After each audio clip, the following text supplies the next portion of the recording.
So hey guys, in my line of work, many of my clients who are typically very high achieving women in corporate come to me with a sense of being undervalued or underpaid in the workplace. But typically, they are not sure. They are not for certain that that is the case. So I wanted to come in here and do this mini training today just to really highlight some of the things that you need to be thinking about or checking to really fact check that point and then know what to do about it. So the first thing you need to do is to do what I call a cost and benefit analysis. For the amount of time you're spending going to work, commuting, doing all the things, doing the hours, doing the performance management, doing all the stuff, when you look at your paycheck, does it make you feel good? So there's an intrinsic value thing we always need to do is a comparison. If I could use this time to do something else, would I be better off? Or am I actually using my time the best that I could right now? And so that is one big checker that you need to always have when you're thinking about whether or not I'm underpaid. If the cost of working definitely exceeds the financial benefits of working, then you are definitely being underpaid.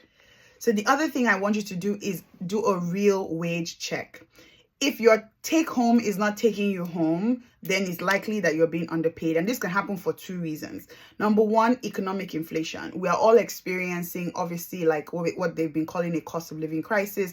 We're experiencing a point where the same $50 is not buying us the same quantity of goods or services as we used to buy before. So generally, a lot of people are feeling the pressure of feeling underpaid. But beyond that economic inflation, there's also what I call lifestyle inflation. So if your lifestyle has increased to the point where what you were taking home before can no longer cover your expenses, and even like for legitimate reasons, for example, your kids are now going to a more expensive school, you now have more children, you have a husband, you have projects that you're doing, or maybe a business that you are bootstrapping, you have family members that have medical issues that you're now having to deal with.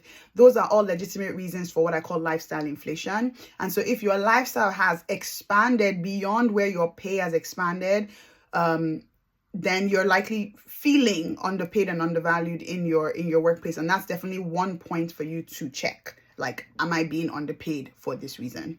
And then the final thing I think you should really do is what I call like compare and realize, right? What is my market rate outside? What are other people willing to pay me? And so all things being equal, same location, same timing, number of hours, same level of experience, same expectations at work. What else can I earn elsewhere? And, also what are my peers who are doing similar things or maybe in a similar stage of life? What are they earning? Because sometimes, just like when we go to the stores and everything, you're probably okay paying a certain amount for a product until you realize that your friend got it cheaper. And I think it's the same thing that happens at work, is we're probably okay with our pay until you realize that somebody else is doing a similar job elsewhere under similar terms and they're earning more. So you need to learn to compare, things.